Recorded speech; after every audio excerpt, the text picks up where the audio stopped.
Hello everyone and welcome back to another episode of The Damage Report. It is Friday. We're still locked down. You probably are too. So we're in this together. You and me and Brett Erlich. How's it going, Brett? You, me, and Brett E. That should be our intro song. We should have a special Friday intro song. What do you think? Yeah, for sure. It should be My Sharona. Boom, boom, boom, boom, boom, boom, boom. I had already made the intro. It was too late to change it. You have a really good intro. This song. I particularly like the guy who plays this instrument. Someone clapping. Thank you for being here, Brett. Good to have you here. Just quick disclaimer, there's a very real possibility that during the show, my camera will start tripping on mushrooms. So I will have to put my hand on your face. It'll be very intimate, very ASMR-y, and you're going to love it. And I'll fix everything. That is true. We're going to get it fixed. Some errors probably going to pop up. I think we're ready for everything. I think. By the way, super fast note. This is mostly just to Brett. But like obviously, you know, the meta mic, blah, blah, blah. If we ever do accidentally say something on a hot mic, we are building up a little bit of an immunity, like with iocane powder, where we can claim. That could come in handy. Nobody record this, erase this. But that could come in handy. Anyway, everybody who's already joining us in chat, thank you so much for doing that. Please hit the like button on your way in before you find your seat. And you can send us comments. You can send us tweets at #TDRLive. You can also send in super chats. And our awesome remote producers will be pulling those into a document so that we can respond to them a little bit later on. Through the course of this hour, there's a lot we're going to be talking about. The coronavirus is apparently coming from inside of the White House. So we've got that. A little bit of positive updates in the almost overwhelmingly tragic story of the killing of Ahmaud Arbery. We've got the Michael Flynn situation. I just want to make a few brief comments on that. More on what's going into your food. Spoiler alert, it's coronavirus. And the garbage people of the week. It's still poop, though, right? There's still a little poop in there.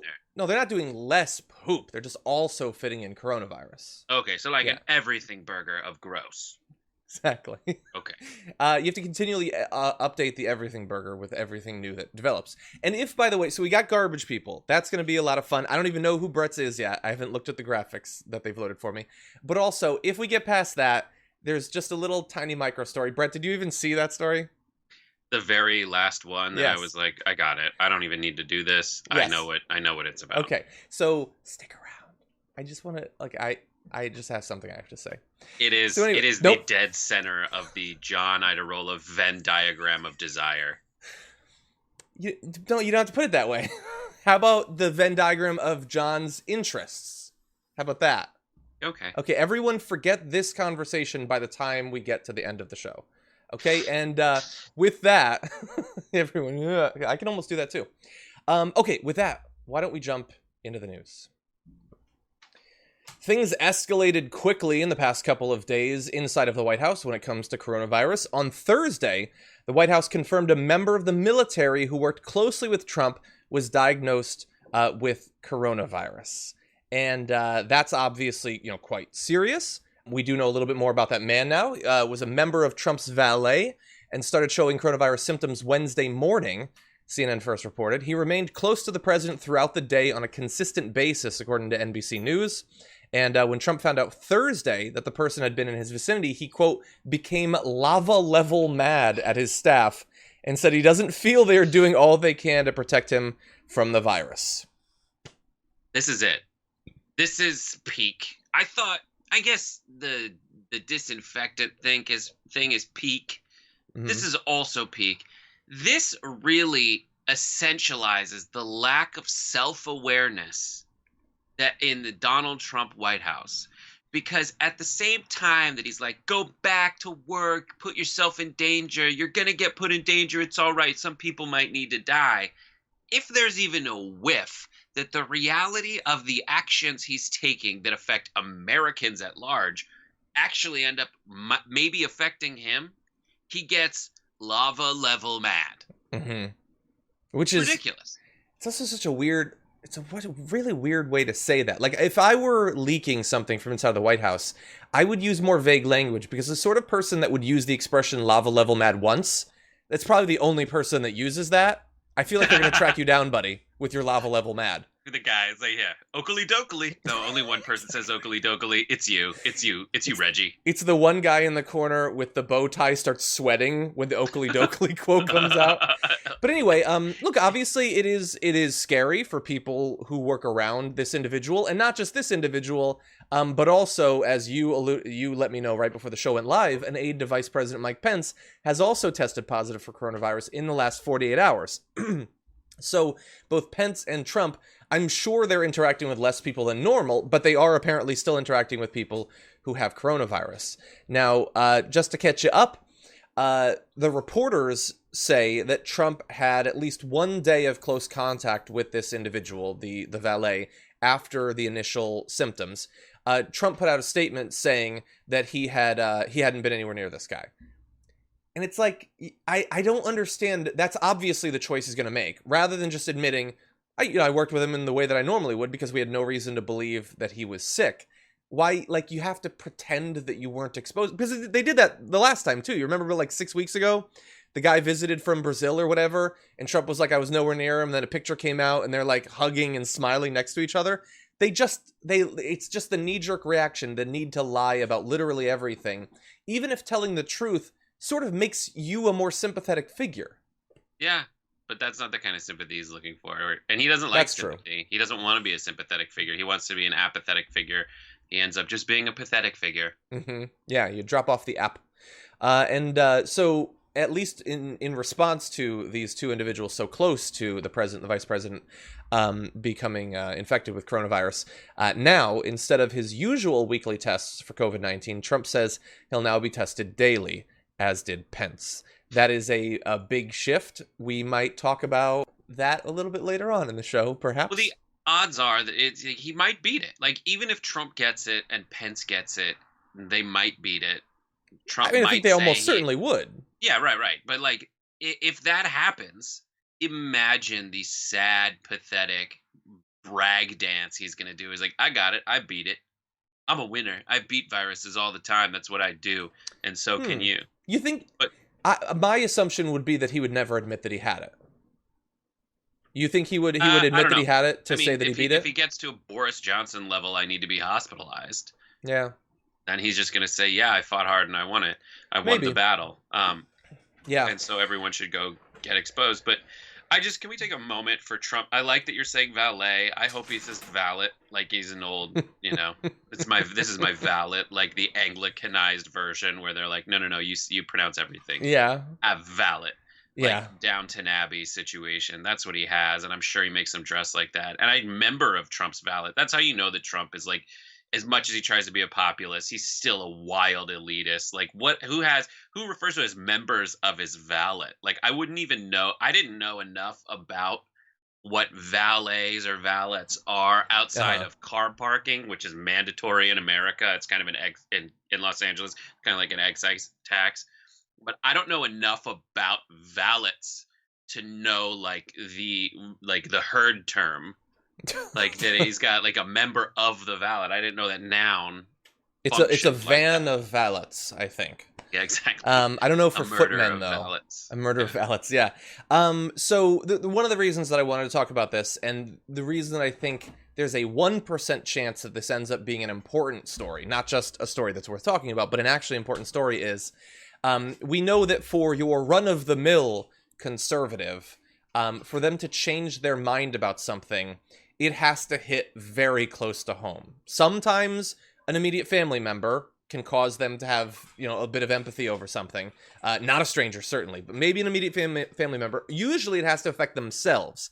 It is possible that him coming so close to becoming infected maybe will make him take it 5% more seriously. No. Sort of doubt it, yeah. No, he has... It will not, like, in the hierarchy of needs for Donald Trump, the first one is re-election. Yeah. And he has played this, and he has proven that every step of the way, especially in the inconsistencies in his advice and guidance and rhetoric surrounding how he's guiding and recommending states handle coronavirus based solely on what party the governor of that state is a member of. Mm-hmm. He gives conflicting advice, and it doesn't seem to bother him that it's absolutely obvious, and it doesn't seem to bother a lot of folks. And if the bothered folks end up not knowing what to do, like I don't know what to do when it's very obvious that he does stuff like, say, if it's a Republican governor, they shouldn't really reopen. He needs to be on record saying, "Listen, I told him to go a little slower." And if it's a Democratic governor, he wants to be on record saying he told him to go a little faster, and that's Yeah. the only difference. But with this, I just want to add that extra layer with Mike Pence saying that he gets, he knew he hasn't been exposed, everything's fine, he's 100% Yeah. awesome, but when he goes to the Mayo Clinic. And here he is having exposed himself to this, being close. Someone's in his inner circle. Same with Trump. Like, that's the frustrating thing that reasonable people know. Reasonable people read enough. They know enough to say, this is exactly how it works. And there's a reasonable pace at which to reopen. But Trump just wants to be on record in ways that are advantageous to him politically. Luckily, there was a poll that came out today that said the vast majority of Americans think that this is too soon to completely reopen. Exactly. 67% said that. Yeah, and I'd assume that the third that said that it's not too fast to reopen are referencing something in their mind that is a reasonable pace for reopen. And they're saying, no, this limited, phased-in steps I've been hearing about from my governor, regardless of what state you're in. So I think it's much higher than 67% thinks that Trump's recommendations are too fast. Well, and even that percentage that says, this is a good time to reopen, that doesn't mean they're going to go out to the movies. They might think, oh, I want to have the opportunity, and I especially want other people to go start making the things I want. That doesn't mean that they're all going to start skipping through the crowded streets or anything like that. And that was proven. There in Texas, I was reading that when they reopened malls, like no one went. And that's fine. And that's good. And part of that discussion you're mentioning is the calculus that goes into determining what's an essential business. Yeah. So, yes, there should be ways that you reopen certain businesses. But just saying we need to reopen doesn't mean you then flood every factory with a worker. Exactly. The same way that when you realize, theoretically, when you realize that some chemical you're using in production is poisonous, you try to change your production cycle so that you don't expose your workers to the poison. Yeah. You would do the same with coronavirus. We need to talk about a relatively new show called the Republic, or UNFTR. As a Young Turks fan, you already know that the government, the media, and corporations are constantly peddling lies that serve the interests of the rich and powerful. But now there's a podcast dedicated to unraveling those lies, debunking the conventional wisdom. In each episode of the Republic, or UNFTR, the host delves into a different historical episode or topic that's generally misunderstood or purposely obfuscated by the so-called powers that be, featuring in-depth research, razor-sharp commentary, and just the right amount of vulgarity. The UNFTR podcast takes a sledgehammer to what you thought you knew about some of the nation's most sacred historical cows. But don't just take my word for it. The New York Times described UNFTR as consistently compelling and educational, aiming to challenge conventional wisdom and upend the historical narratives that were taught in school. For as the great philosopher Yoda once put it, you must unlearn what you have learned. And that's true whether you're in Jedi training or you're uprooting and exposing all the propaganda and disinformation you've been fed over the course of your lifetime. So search for UNFDR in your podcast app today and get ready to get informed, angered, and entertained all at the same time.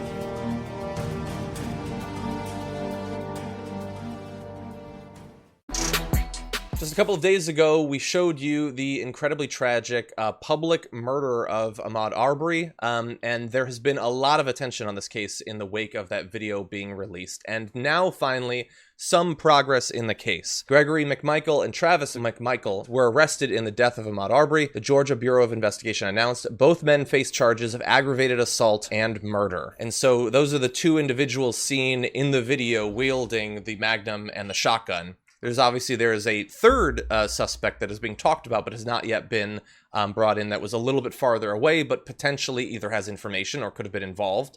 If something had been said beforehand about the intentions, this individual might know. And so this is just one little step along the way.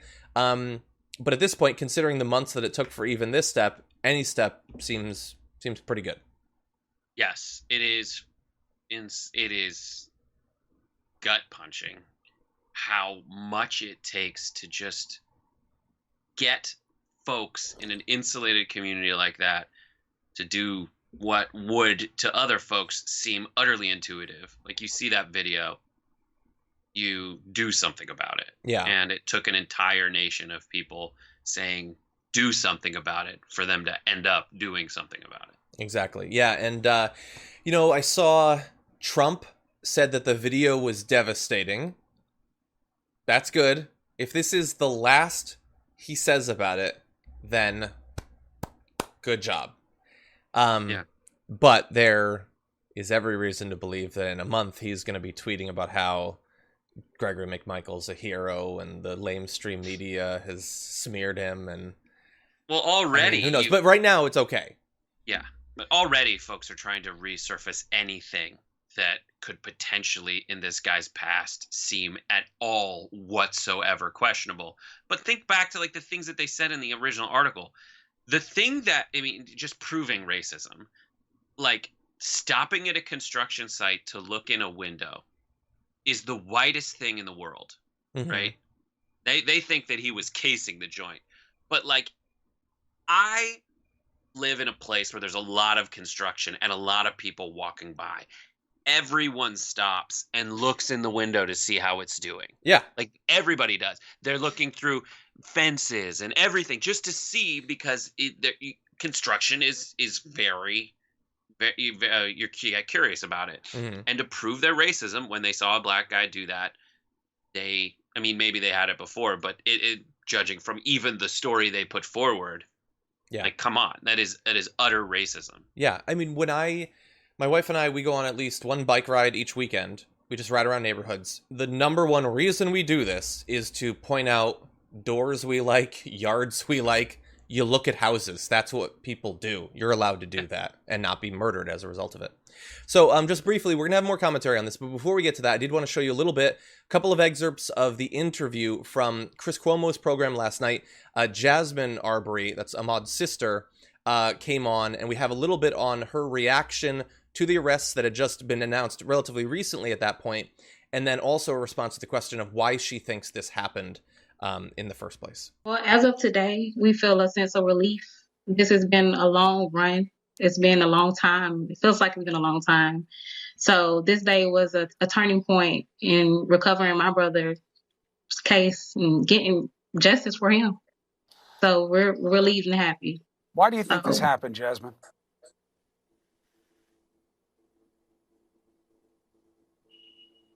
I believe it was a hate crime. It was one black guy and 3 white guys. How does My brother was jogging. How does that make you feel, that might have been what took your brother's life? As if his life wasn't respected. Yeah, you don't have to say much more than that. I think everybody understands the incredible likelihood that change one demographic variable in this case would never have happened. It wouldn't have even just been different. It never would have happened. They never would have hunted the guy down. They wouldn't have brought their guns. They wouldn't have confronted him. They wouldn't have shot him. They wouldn't have gone 2 months before being arrested if just one little demographic variable had been changed there. And yeah. They've been fighting, like, so most people, including myself, I hadn't heard about this case a week ago. They've been fighting for months to get to even just this point, and they're still gearing up for what is likely to be a year-long battle, if not longer, for justice. And so, yeah, your heart really goes out to her. Yeah. Just thinking about what was happening in the town. The ex-cop, the thought, like, let's get our guns. Like, that moment when they're like, let's get our guns. Or, we have our guns, let's pull them out. The thought afterwards to say, oh no, the jogger was the one who accosted people on the side of the road who were parked. He was in the middle of the road. Yeah. Today is actually Ahmaud's birthday, and to celebrate the birthday and raise awareness of his family's fight to get justice for him, runners all over the world, people who've been following the case, people who just feel terrible for this family, are running 2.23 miles, the date of Arbery's death, and sharing their support with the hashtag #IRunWithMaud. Obviously stay socially distant and all of that, but if you want to show solidarity, people are tweeting about this as well as getting out there and taking part as well. Yesterday it was revealed that the charges are being dropped against Michael Flynn. Yes, that Michael Flynn, who has been involved in a continuing multi-year legal battle, and it sort of seemed like it had mostly been wrapped up considering that he pleaded guilty years ago. But no, we've got a new Attorney General, Bill Barr, and in a court filing, this is from yesterday, the Department of Justice said that based on an extensive review and careful consideration of the circumstances, continued prosecution of this case would not serve the interests of justice. They wrote justice. That can't be what they meant to say, but they went with justice. It serves the interest of Michael Flynn, serves the interest of Barr and of Trump, and of the Republican Party, who has made this one of their biggest stories of the past 3 years. This poor Michael Flynn, who did a bunch of shady stuff and then lied about it to investigators and then admitted that he lied about it and has been pitched as the victim in all this for years now. Looks like he's going to be walking just fine. Just fine. I know this isn't what happened, but just how incompetent it seems for Michael Flynn to have admitted he did it on multiple occasions, and for Trump and Barr to show up and be like, we can't win this case. Dismissed. Yeah. That's what it implies. It implies that, they couldn't figure it out. As much as you want to say that you're awesome at everything you do, this dude said he did it, and you're like, case dismissed. Mm-hmm. Yeah. So look, you've probably seen over the last few years, I'm seeing a comment right now saying, oh, so you're on board with FBI entrapment. What do you mean entrapment? They asked you a factual question, you lied about it. Yeah, I get it. I mean, I think there's a lot of stuff. Wait, hold on 1 second, Brett. The conservatives and the Republican Party love to continually say that they are about personal accountability, okay? Then are you not accountable for the lies that you tell? John, these are all straw. He knows that... What's that? They're all straw men. These are all straw man arguments. They are misrepresenting your side. Yeah, look... Don't lie. How about this? Don't do the shady stuff. But then if you get dragged in to talk about it, you got to tell the truth. It is not too high of a bar to say that our servants in government have to tell the truth. And if they lie about something important, there should be consequences for that. Okay, that's an easy bar. And by the way, a bar that every conservative, even the ones tweeting at me or commenting along right now, totally understand. Because if it had been someone in the Obama administration, they wouldn't say, oh, okay, well... yeah, no, they did lie, but it was entrapment. It was really unfair of them to do that.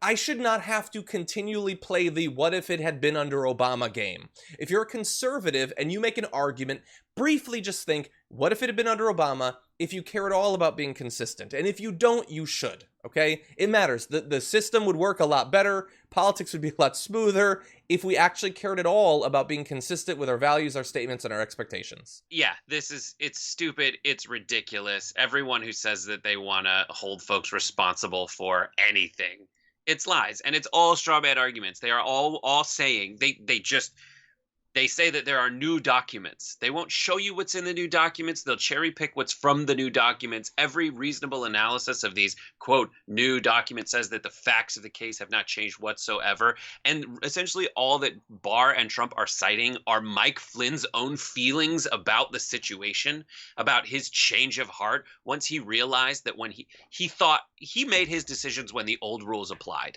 Mm-hmm. He made his decision to cooperate with law enforcement before Trump essentially got rid of that old norm where presidents waited until the end of their term to pardon people and get people off for the terrible things they did because the presidents thought there would be some kind of negative political consequence for completely eschewing the norms of justice, or at least perceived justice in America. And Trump had just front-loaded all that. Mm-hmm. So he has essentially proven that there should be no accountability. And once Flynn saw that, then Flynn changed his story. Once he saw that he had Bill Barr as the attorney general, as opposed to, I mean, you thought that Jeff Sessions was a bad attorney general. Mm-hmm. You thought he was the one who, but even he thought the old rules applied, where he said, yes, I have to recuse myself from the Russia probe. And that's the same era when all that happened. Mm-hmm.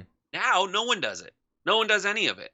And Republicans saying that they're for the rule of law in America, that's a sham. It always was a sham, but now it has absolutely been exposed as a sham. And and my big question is, in November, will people care enough to make a change, any change? I hope so. I don't know. And, one particular change could have a lot of consequential changes. I want to play One video. So this is Bill Barr being asked late yesterday about this decision. Take a look at this. Our duty, we think, is to dismiss the case. When history looks back on this decision, how do you think it will be written? Well, history's written by the winner, so it largely depends on who's writing the history. I mean, yeah. Can I ask the court reporter transcribing that whether they wrote down chuckle? When he went, a little bit of a chuckle. No, let's not move on from that. His chuckle is knowing that he's the winner in this situation. Yes, and he's right. And it'd be one thing if the wins ever came from the thing that America purports itself to be. But these wins came from the opposite of that. Trump winning the White House.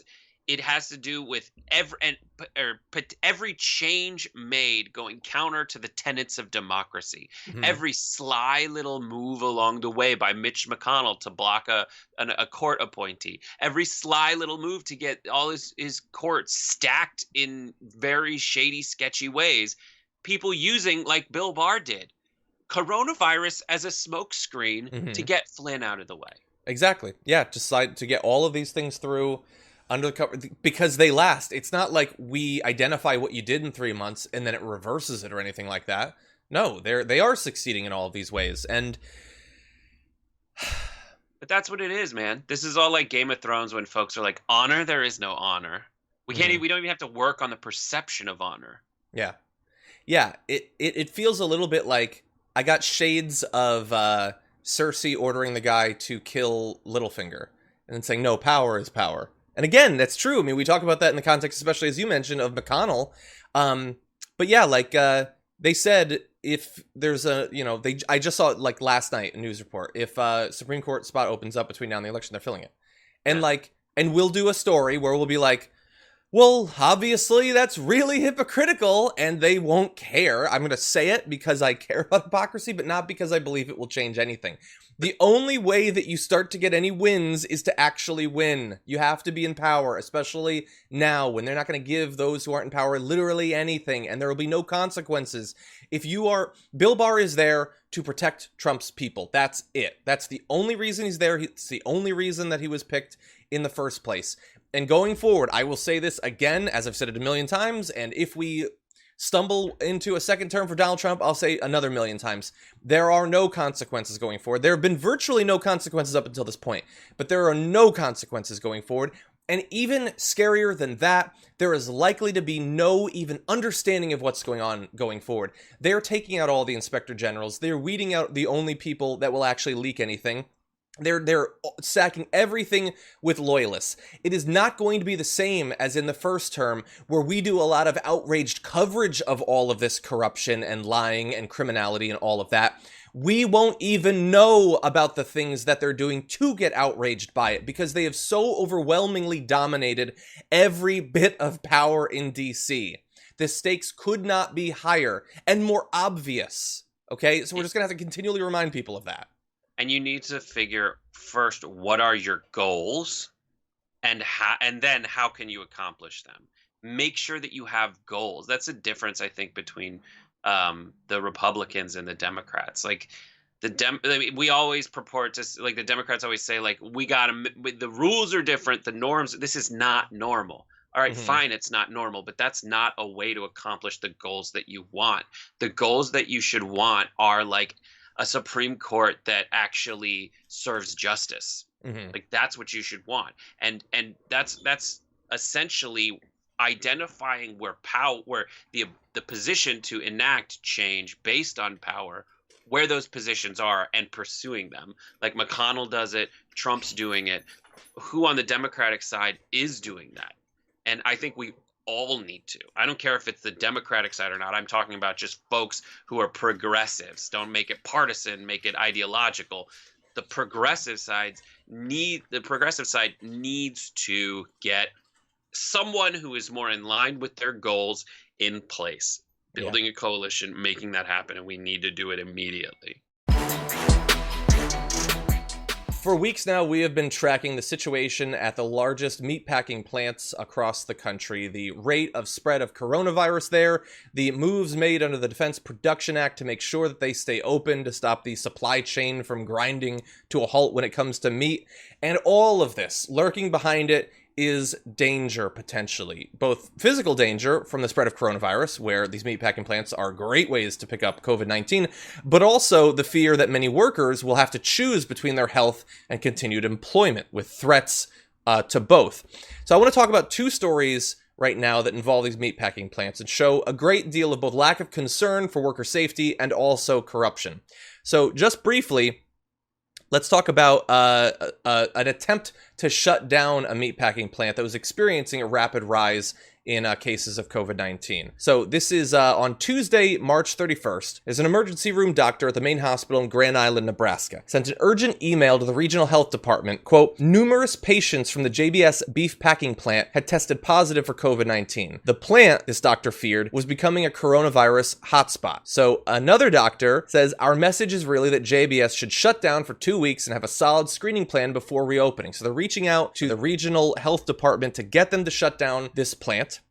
That, however, did not happen. During a conference call that Sunday, Governor Pete Ricketts, a Republican, made it clear that the plant, which produces nearly 1 billion pounds of beef a year and is the town's largest employer, would not be shut down. And see, when a doctor warns you that this needs to be shut down because cases are starting to spread and you decide, no, we needs the beef, that has consequences. And in this particular case, it did. Cases in the city of 50,000 people have skyrocketed from a few dozen when local health officials first reported their concerns to more than 1,200 this week as the virus spread to workers, their families, and the community. That is a noticeable chunk of the entire population of that city now. And they knew where it was spreading. The doctors did what they're supposed to do. Remember, right now, Trump is saying, if we start to see the spread of coronavirus again, some embers, we're going to stamp it out.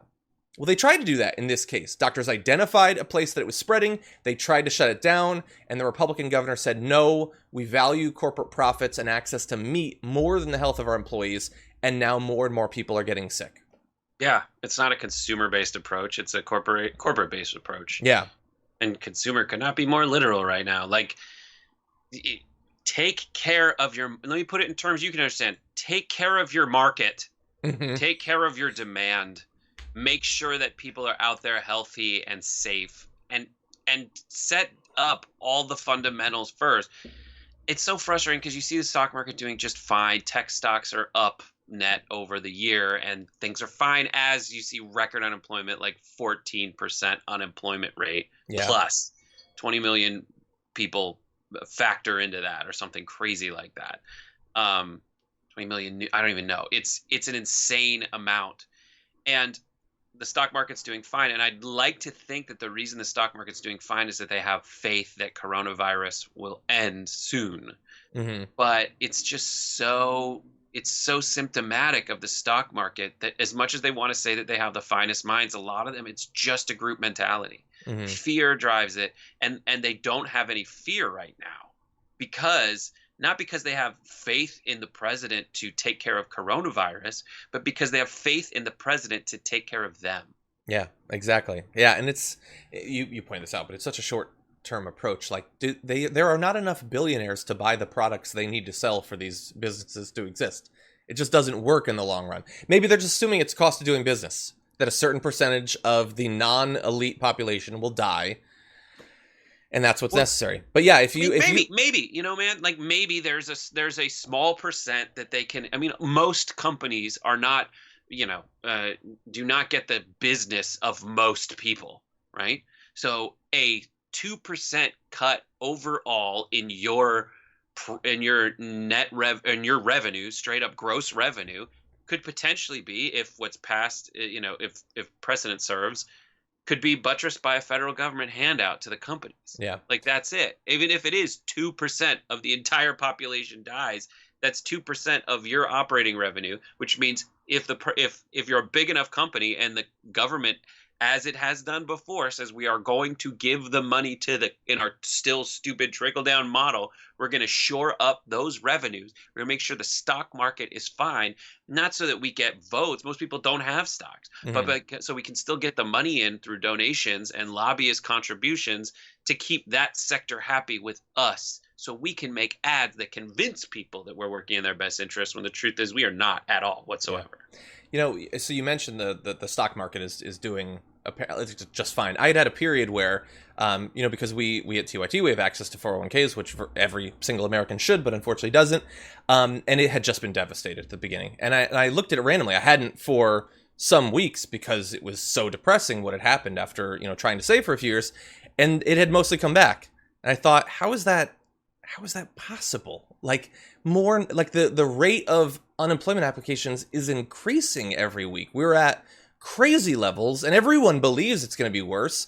And, not enough people are acknowledging, but I'm glad that people like AOC are, that like in 3 months, the amount of evictions and, people are going to lose their homes is going to be just monumental, a massive tragedy. But the stocks right now are doing well. It is obviously the way that the system is intended to work. And that is very depressing. They just think it'll be over. That's the short answer. Yeah, well, they're wrong. They think it'll be over. They'll think it'll bounce back. It'll be fine. They should take a look at what happened at the JBS plant, because the strategy is we don't need to do anything in terms of testing. We're just going to stamp it out when it comes up. But when they've been given the opportunities, that's not necessarily what they're going to do. If it involves taking a town and putting it back on lockdown, they've trained all of their voters that lockdowns are, trampling on the tree of liberty or whatever. They're not going to do that again. They're not going to shut down businesses if it's going to hurt those businesses. Maybe in some states, maybe in blue states. I don't know. Maybe Ohio. I'm going to let you know that across the country, more than 10,000 COVID-19 cases have been linked to meatpacking plants, and at least 36 workers are known to have died. So the plant that we just talked about, and great work by ProPublica in analyzing the timeline on that, that was very big for that town, but it is way bigger across the country in a bunch of different places that account for a lot of the meat production across America. And it isn't just that. We also, in addition to the issues they're having in individual plants, take a look at behind the scenes what the federal government is saying about this. So we recently found out Health and Human Services Secretary Alex Azar reportedly suggested that the social habits and living conditions of workers at meatpacking plants were the reason for recent COVID-19 outbreaks at processing plants. One representative on a call said, this is Representative Ann Custer, she says he was essentially turning it around, blaming the victim and implying that their lifestyle was the problem. Their theory of the case is that they are not becoming infected in the meat processing plant. They're becoming infected because of the way they live in their home. Seems like a pretty quick follow-up question to Alex Azar would be, why is it spreading so rapidly in meatpacking plant communities and not in the equally dirty, irresponsible people that work in all these other industries? And either way, sense. Bro, then they come to the meatpacking facility. Exactly. Like, what are you talking about? You're absolutely right. That answers the question already. But like Azar, you're just basically saying, this is too tough a problem for me. I can't do anything about it. We're just going to have to move on. That's it. Well, instead of that's your job. The health. Do health. Service the humans whose health are at stake. Mm-hmm. Exactly. Yeah. How insulting. I mean, and it's similar to, as I was trying to figure out who's going to be my garbage people, which we're going to get to in just a little bit, I was considering Jesse Waters, because he said the reason it spread so bad in New York is because the New Yorkers are dirty and touch a lot of doorknobs and spread it to each other with the way that they live. Which, okay, I mean, yeah. People are packed into cities all over the place. How is that your explanation? The reason I died is because I keep getting stabbed by myself. Like, okay, stop it. Fix the problem. Fix it. Exactly. Do something. Yeah, every problem's like that, dude.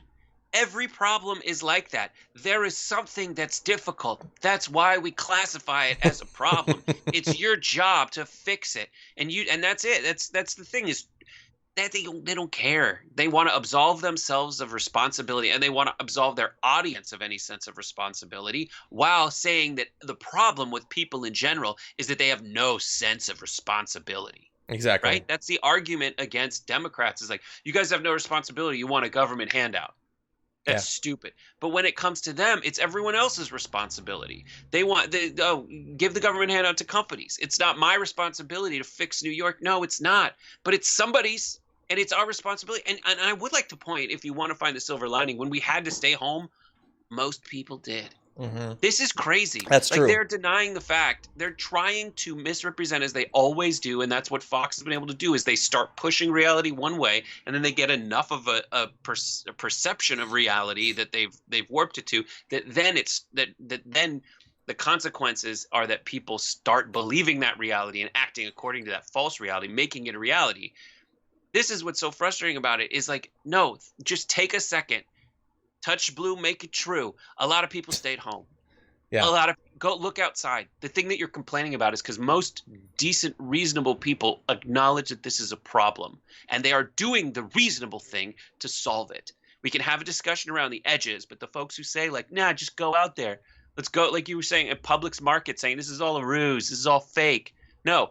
Publix is a glorious institution. It's where shopping is a pleasure. Don't tarnish its reputation by being a crazy person outside. Leave the Florida outside of Publix. Inside, it's Shangri frickin' La. Okay. Yes, thank you. And we did talk about that yesterday. I will add that we acknowledged in that Publix story yesterday when Nando was on that this crazed conspiracy theory believing person went on a rant against the employees, but thankfully no arrests were made. There was no violence or anything like that. Well, I read this morning. Someone was angry at a McDonald's because of the mask policy. They left, they got a gun, they went back, and they started shooting employees. Yep. And look, there are crazy people out there. That is just true.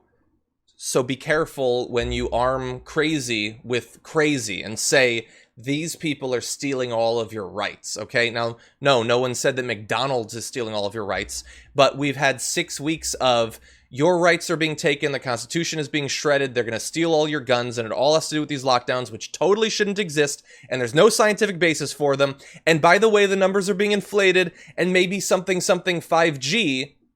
Now, go out there and live your life. So, last point on this is that Codfish is someone who's a fan of the shows, and is trying to, they and someone else are trying to fight crazy with crazy, kind of embracing the Mark Twain-ism that's, it's easier to fool people than convince them they've been fooled. So they've started taking 5G conspiracy theories and making memes out of them and saying the way to fight the 5G radiation, and then the suggestions are all just, without telling them, ways to fight coronavirus. Like the mask stops the 5G. Exactly. The mask blocks radiation. You should wear some kind of cloth covering over your face. Stay more than 10 feet away from people. That's how far it goes. That's a good point. You know what? I've always been worried about the lizard people tracking me down. But lizard people are mostly face blind. They need to see your mouth to know who you are. It's covered up. Lizard people can't tell who you are. They use the tongues of the lizards. Exactly. It's the forked method. It's Friday. It's time to take out the trash.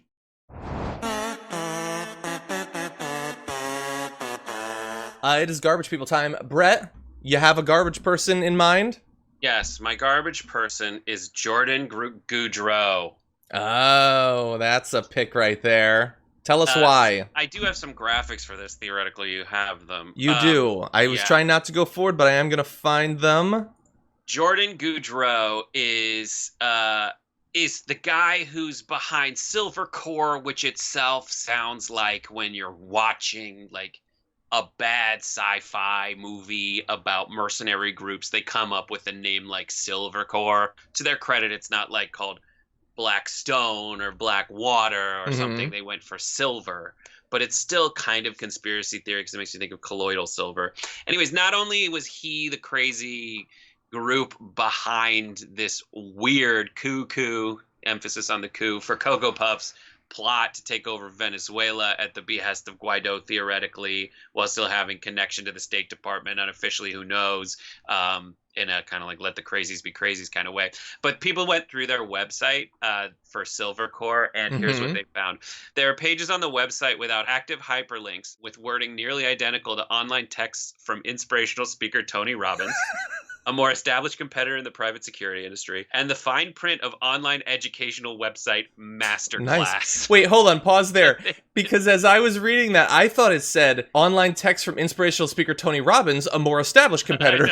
I was like, I didn't know he'd branched off. They ditched the Oxford comma to avoid appositives.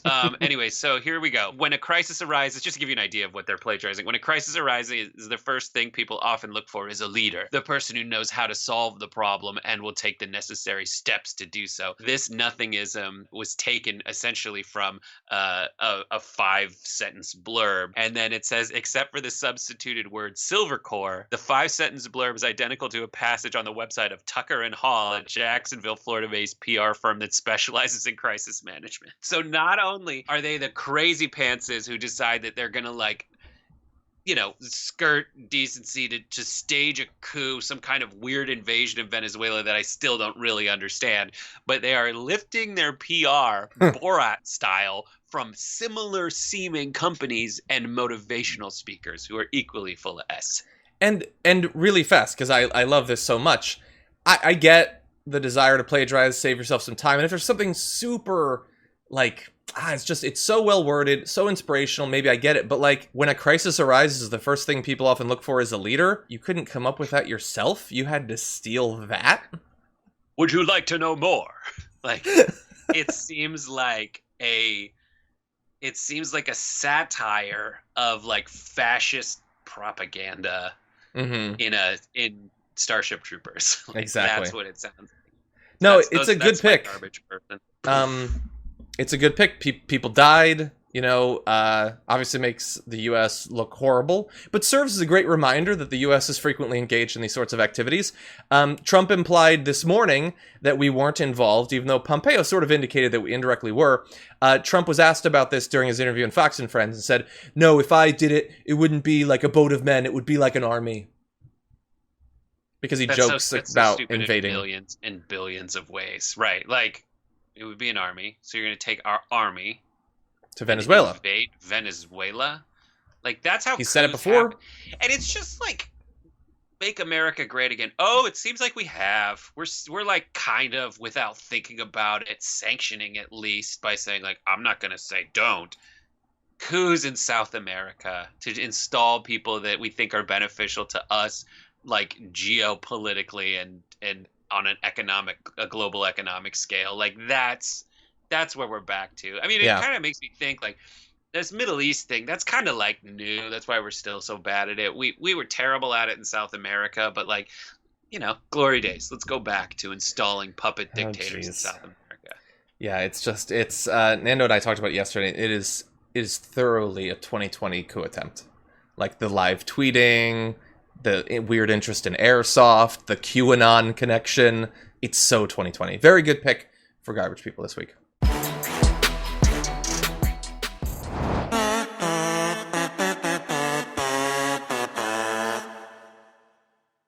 My pick for garbage person this week is someone who, if you don't watch the show or the segment, you probably think pops up very often, but actually doesn't. This week, mine is Donald Trump, who I'm going to make him fit in the trash a little bit better. Why, though? Because so many good reasons. It's the whole testing thing. And sure, he could have been in there any number of weeks over this, but the obvious hypocrisy and lies throughout this week about testing, it's not just wrong, and it's not just unscientific, but every time he tells a lie about the need for testing, people are going to die as a result of it. This is about as consequential a stance that a politician can have, to say, we don't need a test for this thing, when the doctors are saying, right now, that's what we've got, is we can test it, try to track it, try to isolate the cases. That's how we can, to some extent, try to limit the damage of this thing. And the president doesn't want this. And so I want to run you through just a few of the things that he's said that have resulted in him being in the can. This is a great tweet wrap-up of some of these comments from Daniel Dale. In response to the news we talked about earlier that Pence and Trump are going to be tested every day. Bear that in mind. Trump today, testing is somewhat overrated. On Wednesday, there are a lot of people that don't believe in such big testing. And on Tuesday, I don't think you need that kind of testing and that much testing. He's now going to be tested every single day. And it's not just him. The people around him have also agreed with this narrative. Take a look at the new press secretary. Yeah, well, let's dismiss a myth about test right now. If we tested every single American in this country at this moment, we'd have to retest them an hour later and then an hour later after that, because at any moment you could theoretically contract this virus. So the notion that everyone needs to be tested is just simply nonsensical. Okay, so she was not chosen because she's a super intelligent person, so I'm going to explain this. There is a point between testing someone every hour and never, ever testing them. A wide range of possibilities that could help to alleviate the problem. It's all straw man. It's all fake. It's all wrong. And you know, this is the first person at that podium that I've seen where I really think to myself, you've jumped the shark. Because, you know, it was ridiculous having what's his name? The guy from Dancing with the Stars on there. Sean Spicer. But Sean Spicer, it was ridiculous having that happen. But he was at least like a crony. Like, he was an inside Washington person that bubbled his way up like the ooze in or like the slime in Ghostbusters 2. Like, he's from inside the sewer system.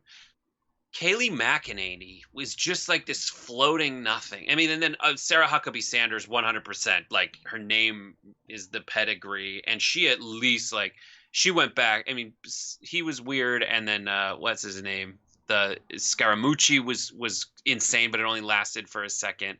And then Sarah Huckabee Sanders, she just did that like dead-eyed, like, I'm going to say everything normally so it seems like normal, and it's not normal. Yeah. But Kayleigh McEnany, 10 minutes ago, I know she made the rounds on CNN saying all this terrible stuff, but if you know where she comes from, it's just a nightmare. It is a nightmare of nothingness. And she is the one out there peddling like the baseline for nonsense. The way they used to hide behind nonsense back in the day was to just not answer questions. Yeah. Now they're outright answering questions with nonsense. There is no one's saying that what she just said is the reason you need to test people. No one's saying that. No expert is saying we need to test them every minute of every day. No, we need some kind of information about who has this so we can handle it. But they want you to bury your head in the sand because why? It benefits them. Yeah. They want to underrepresent the number of people who have this stuff. Yeah, so that they can have lower numbers. Exactly, and that's where we turn to the next level of it is the acknowledgement of why he has turned so forceful. He before he just wouldn't make the tests available, and he'd lie and say that they were. That is, I think, different than actively lying about whether we should, in theory, be testing. But he said just recently, if we did very little testing, we wouldn't have the most cases. So in a way, by doing all this testing, we make ourselves look bad. Well, that's not what it's about. Again, that's not true. If we didn't do any testing, we'd still have the cases. We just wouldn't know about it. And more people would die as a result of that. Also, if you're worried about looking bad, that statement makes you look bad. And you say stuff like that all the goddamn time. Yep. Like, how does that not ring true? How does that not go through? How are we not saying over and over again, like, you said we should look into, you looked at a scientist and said we should look into injecting people with disinfectant and the sun. Mm-hmm. Your argument is invalid. Yeah. Like, everything after that, no human being should look at you and say that you're good at anything. Yeah. But I just want to briefly mention, so that's why he's in the garbage can. But I saw this, and we talked about this earlier, the changing death estimates from Donald Trump. So another tweet from Daniel Dale. Trump's new death forecast, I think this is from Fox and Friends this morning, will be at 100,000, 110. That's up from him saying 75 to 100 on May 3rd, 60 to 70,000 on April 29th, and 50 to 60,000 on April 20th. And he can keep updating that tweet because this is going to keep happening. Because even though to me it seems insane that you would continually, like, at least now he's saying a number that's above what we're at. Earlier this week, he at one point said a number that we had already passed would be the total number of deaths when this thing is totally wound down. Why would you keep just saying, no, I think the total cap is a number that every rational person knows we're going to hit in 3 days or in maybe a week, but they will keep doing that. It's weird. Like, if social media is designed so I can create my own reality, why is this reality I'm living in so horrible? That's a good point. That is a very good point. So you saw Brett's garbage person, you saw my garbage person, but we also polled the audience as we do each week. What are your garbage people? And, we got a bunch of comments and suggestions, and Angel put together a list of 4 for you to choose from. And here's how it went out. With over 6,000 votes, we had 5% for Kayleigh McEnany, who we talked about, 6% for Betsy DeVos, 4% for Mike Pence. I'm not sure exactly for what. It's just Mike Pence. 17% for Georgia law enforcement. A stunning 69% nice for all of the above. But no, we're going to give that to Georgia law enforcement there, because that's the only specific one. So Georgia law enforcement, who, waited months, and let's keep it real, if the video hadn't come out, if it hadn't gone viral, there never would have been any action whatsoever. Not the entire department. I'm sure there's some good people, but as a concept, as a whole, as a structure, as an organization, into the garbage can. Could not agree with the audience more there. By the way, related to this, I did see someone saying, you said the same person can't be a garbage person 2 weeks in a row in response to me choosing Trump. Let's be clear. I said that it can't appear on the audience twice in a row. And I didn't pick him last week. That was you guys who picked him last week. I can choose a different person each week. But anyway, thank you to everybody, the thousands who participated in the poll. I think that you chose a great selection there with Georgia law enforcement. And by the way, if you're a member of Georgia law enforcement, if you're involved in this case, do the right thing and redeem yourselves. I would love to see that. I think a lot of people would. Yesterday on Twitter, reporter Ida Chavez of The Intercept broke some very important news, tweeting, Representative Alexandria Ocasio-Cortez says she recently got a Nintendo Switch and started her Animal Crossing island a couple days ago. And stop the GD presses, people. It was one thing when we found out way back that AOC plays League of Legends. But now, like almost everyone else in the world, she is whiling away this quarantine time playing Animal Crossing. Elitist, animal cruelty aficionado Alexandria Ocasio-Cortez has turned full Tiger King. And not just that, she has her own private breeding island. They definitely will say something about her having her own private island. But no, I think they're going to go with Representative AOC +3 are supporting a radical vegan agenda. They've created a world where you can only eat fruit. I think that's the direction we're going to go in. But anyway, I'm so afraid of Animal Crossing, John. Like, why? I assume that you build over time by like investing, like you have like some kind of in-game currency. And there are several. There's a stock market. I can't of turnips. I can't do it, John. I have homescapes, and I not only have revamped my parents' mansion, and I have gone across the sea to a boathouse that we're now revamping. I am on level like 3,500. I don't need Animal Crossing, so if we could wrap this up as soon as possible before I download it. I played Homescapes, I got to the living room, and then I decided I don't like where this is going, so I stopped. It was fun.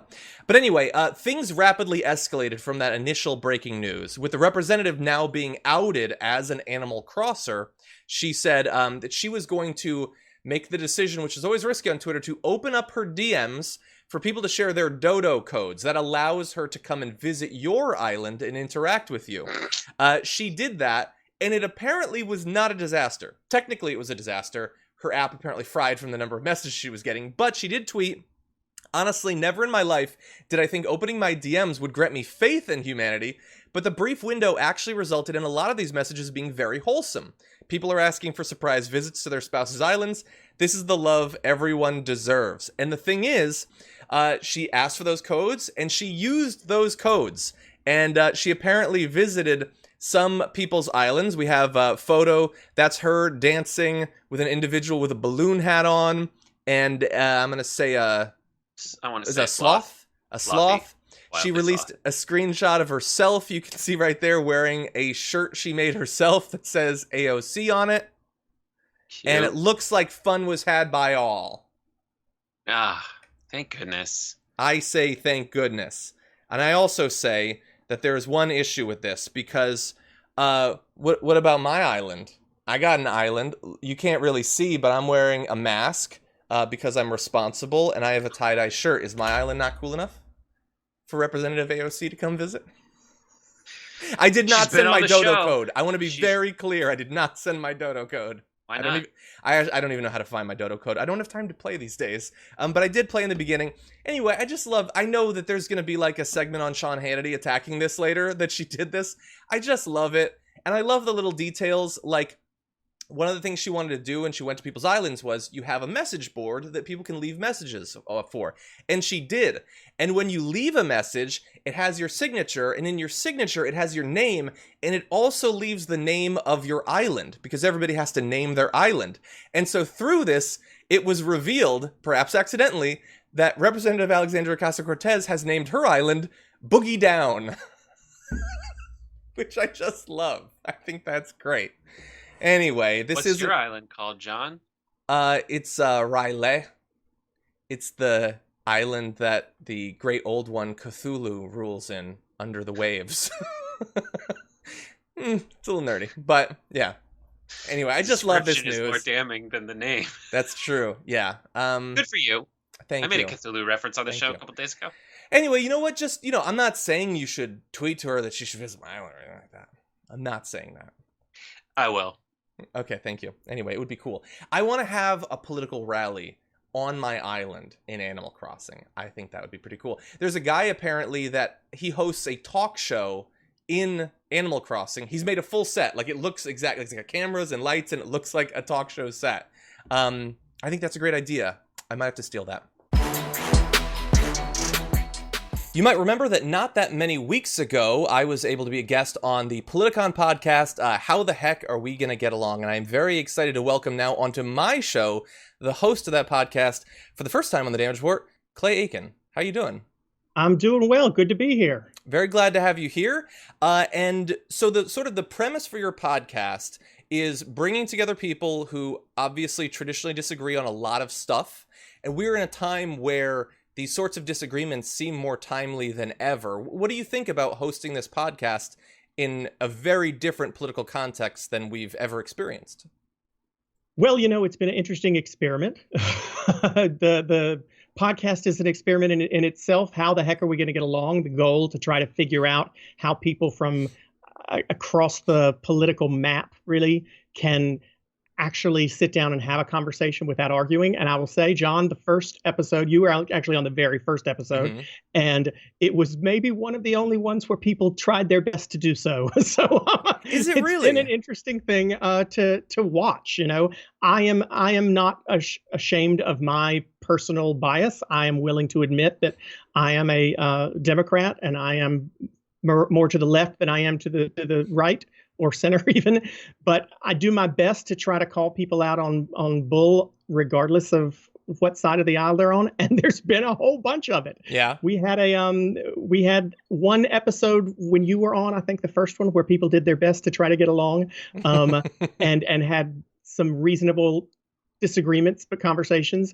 And then, interestingly, the very first episode we had after the quarantine, you want to call it that, started, that first episode, Adam Carolla was on, and three other guests, and all of them did their best to try to take the gravity of the situation and have a somber moment. Representative Ted Lieu was on that particular episode, and folks on either side were both very respectful of each other. And I thought to myself, okay, you know what?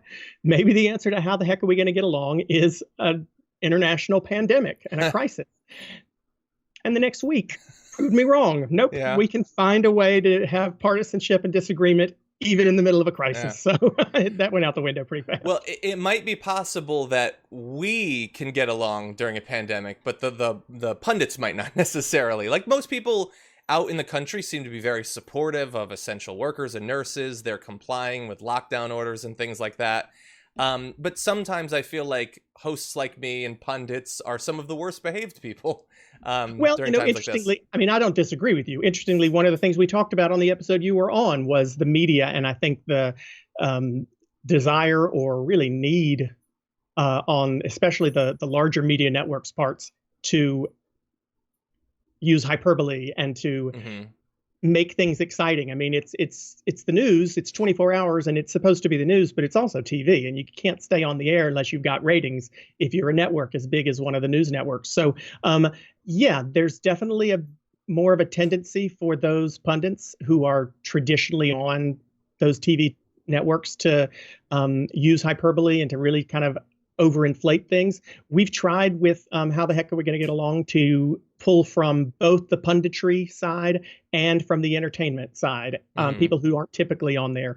Phil Rosenthal, who created and won Emmys for for Everybody Loves Raymond, was a guest this week. Robert Davi, the singer and actor, was on this week.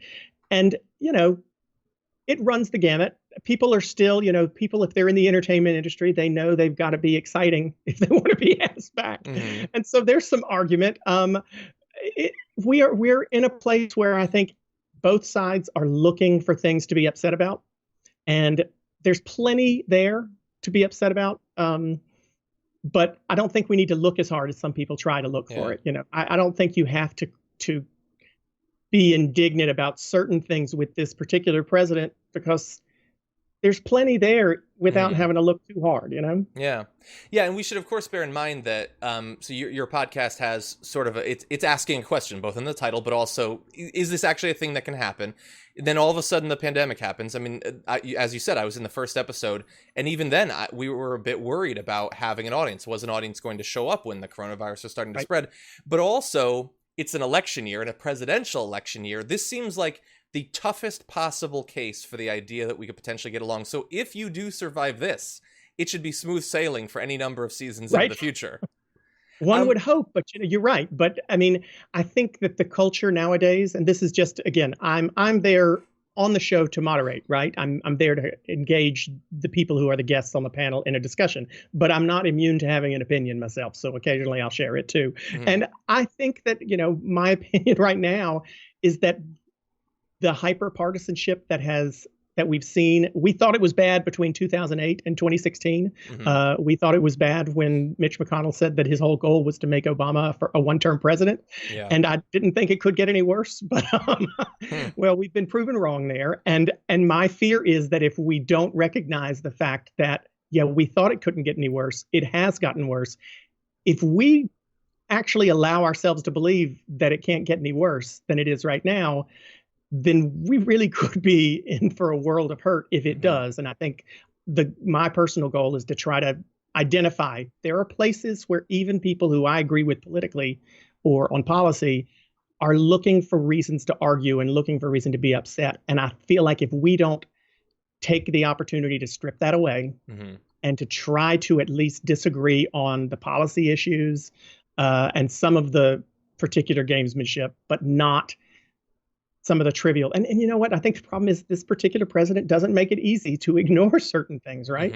Does not make it easy to ignore. He's on Twitter a lot. Well, he's on Twitter a lot, and then if he's in a press conference, he makes it very easy to find things to be angry with him about, to be upset with him about. But my personal philosophy has been, yes, not the brightest person, not the brightest president we've ever had. Do I really think that we need to spend hours being upset about him saying we should inject bleach into our systems? No, because yes, it was stupid, but I feel like at some point you have to roll your eyes and pick your battles. Maybe that's from being a teacher for years. Maybe that's from being a parent for years.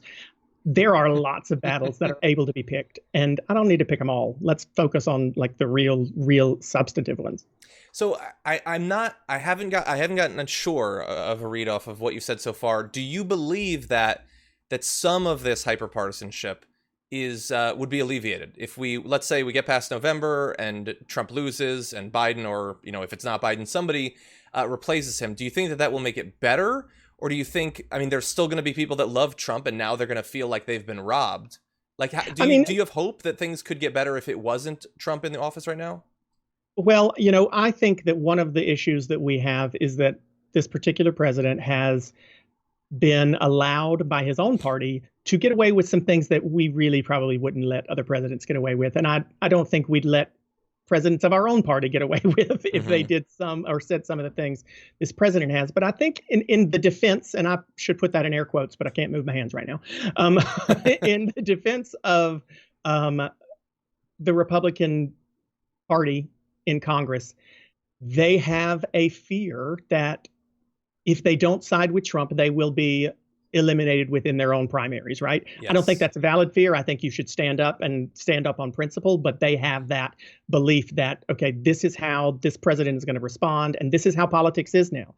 And I do hope personally that if Joe Biden determines that he's going to run his campaign based on a return to some sort of civility, if he chooses to run his campaign, which so far I think he has, with that being sort of the main banner, we're going to return to civility, we're going to try to return to less partisanship, and he's successful in winning, then yeah, I hope that politicians on either side of the party won't leave and say, okay, well, this is the only way we can do it. If Trump wins, I think if Trump wins, it gets worse because everyone says civility doesn't win.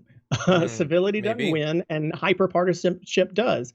If Biden's able to stay civil and stay less partisan, then hopefully even those folks who have defended Donald Trump over the past, those politicians who've defended Donald Trump over the past 3 years will say, okay, that doesn't always work. Civility, light beat the dark this time. You know what I mean? And I think that's why November is really incredibly important, at least for me, whether it be, policy, I'm a Democrat, but even if I weren't, I'd want civility to win. I'd want light to beat dark this time around.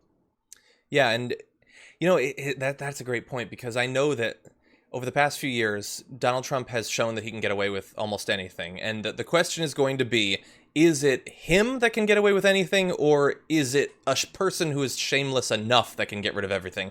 And, there's probably a lot of up-and-coming Republican politicians that are thinking, you know what, I can do that. Yeah. I can tweet whatever I want. Well, we see that. We see the Matt Gaetz of the world who are trying to be as divisive and angry and hyperbolic as possible.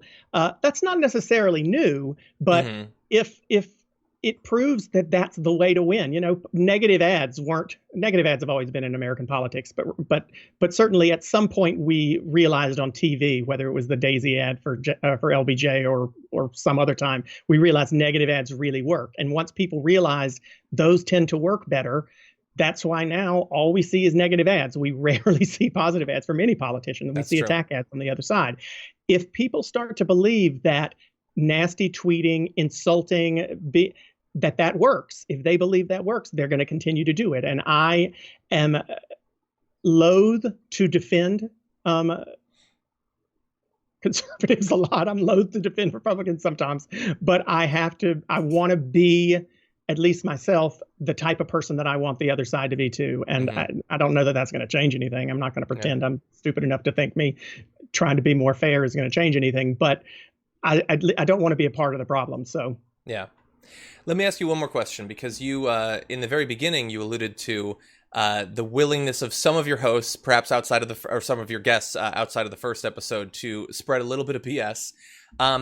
You've had a number of episodes right now. It's still a small sample size, so let's bear that in mind. Have you noticed a pattern in which side is a little bit more free with the slinging of the BS? They're both pretty good at it, and I have to own my bias and recognize that it's possible that sometimes BS gets slung from the left that I'm not as quick to jump on. I try my best to jump on it. Maybe I believe it more. But last week, not this most recent episode, but the week before last, we had a guest who is a stand-up comic, former TV industry person who has been telling stories and talking about his experiences with Donald Trump and Donald Trump being a drug addict and coming to the Apprentice set after going to the bathroom and doing lines of drugs. And I was on Apprentice, and I know that's not true. I was there. He didn't show up late. So I'll call that kind of crap out too. Yeah, I do hear from guests who are on the right that I hear a lot of the talking points that really kind of baffle me, the Russian talking points, the Ukrainian talking points, the Joe Biden is in bed with China talking points that frustrate me. I sometimes feel like what I get more from the right is whataboutism, and what we get more from the left are desire to look and to critique every single hair on Donald Trump's head. And again, there's plenty that's wrong, and I'm all for that, but plenty that's wrong. But I don't feel like you need to look that hard. And so sometimes it does frustrate me when Democrats get really upset about a particular meme or something that he said that was just stupid. And then I think Republicans are bigger on whataboutism. And to me, when I hear whataboutism, I hear, okay, you're right. Yeah, it's a fancy way to admit.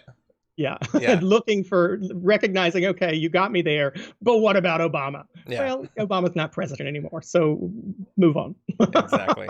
The podcast is How the Heck Are We Gonna Get Along? It is a Politicon podcast. Clay, thank you so much for joining us. Had a great experience on the podcast, and having you on the show has been great too. Thank you.